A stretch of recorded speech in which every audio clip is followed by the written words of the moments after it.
오늘 원자에 대해서 공부해 보도록 하겠습니다.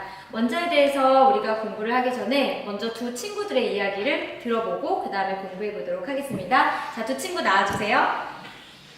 물질을 계속 쪼개면 더 이상 쪼개지지 않는 입자가 돼. 무슨 소리야? 그 입자도 계속 쪼개게 되면 결국 그 입자는 사라지게 돼.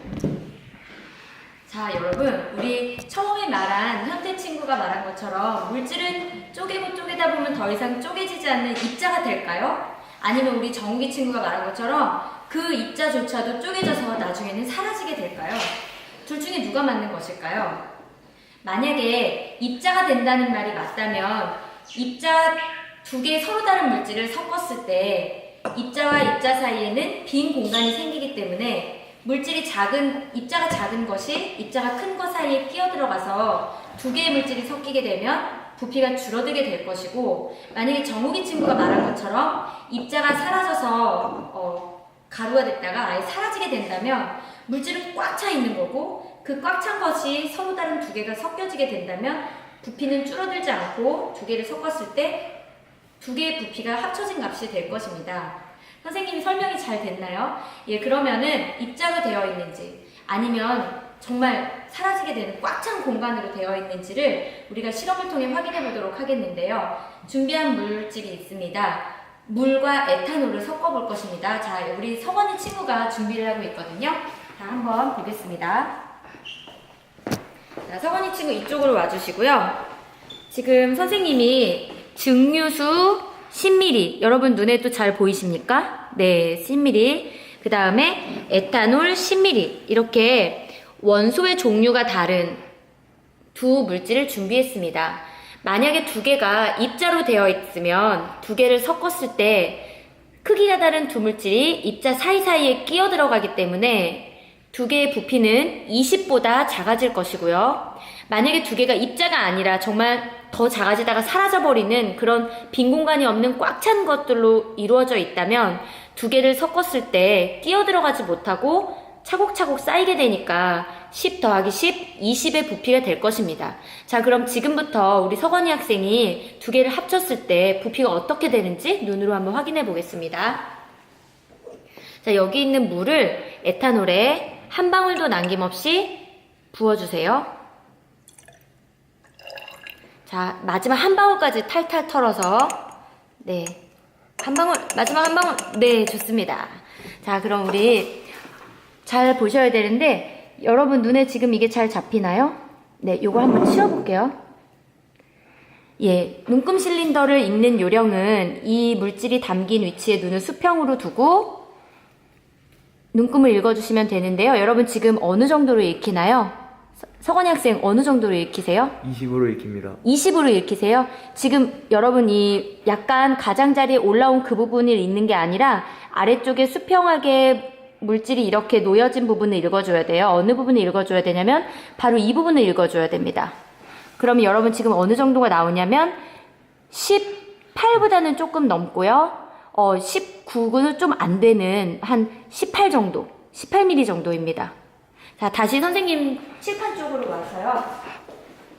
네, 여러분 실험해본 결과가 어떻습니까? 물질은 입자로 되어 있나요? 아니면 그 입자도 쪼개져서 사라져버리는 그런 것들로 되어 있나요? 네, 실험을 해보니까 입자로 되어 있는 것을 우리가 확인할 수 있었습니다. 즉, 입자로 되어 있기 때문에 입자와 입자 사이에 빈 공간이 생기는 거죠. 선생님 여기다가 한번 이렇게 해볼게요. 입자들이 이렇게 있는 거고요. 만약에 크기가 작은 이러한 물질을 여기다 섞게 된다면 이 물질이 이 위에 고스란히 쌓이는 것이 아니라 빈 공간이 있기 때문에 이렇게 쌓인다는 거죠. 그래서 만약에 이러한 크기를 가진 물질이 10ml 있고 이러한 크기를 가진 물질이 10ml 있다면 두 개를 섞었을 때 빈 공간이 있어서 20ml가 되는 것이 아니라 어떻게 되는 거라고요? 20ml보다 아래. 작은 사이즈가 된다는 거예요. 그래서 우리 아까 합쳤을 때 얼마 나왔죠? 18mm 정도가 나왔죠? 이해되시나요? 네, 그래서 모든 물질은 그렇게 입자로 구성되어 있다. 오늘 우리가 배우고자 하는 내용은 뭐냐면 그 입자가 바로 뭐다? 원자라는 것을 배우려고 하는 겁니다. 그러면 이 원자는 어떻게 생겼을까? 사실은 맨 처음에 발견한 사람은 그냥 그 입자로만 이루어져 있는 줄 알았어요. 근데 그 이후에 과학자들이 연구를 해보니까 그 입자도 또 다른 입자들로 구성되어 있다는 걸 알게 됐거든요. 자, 어떤 입자냐면 우리가 이렇게 생각했던 이 조그만 입자가 알고 보니까 이제 확대를 해서 보면 가운데에 핵이 있고요. 이걸 이제 우리가 핵이라고 합니다. 원자핵.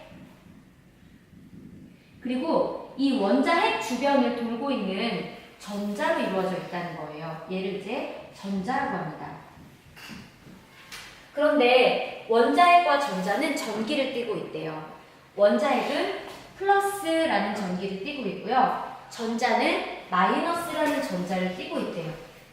그런데 둘이 갖는 전기의 양, 이 전하량이 서로 같아서 플러스와 마이너스의 양이 같으니까 원자는 전기적으로 중성이 된다고 합니다.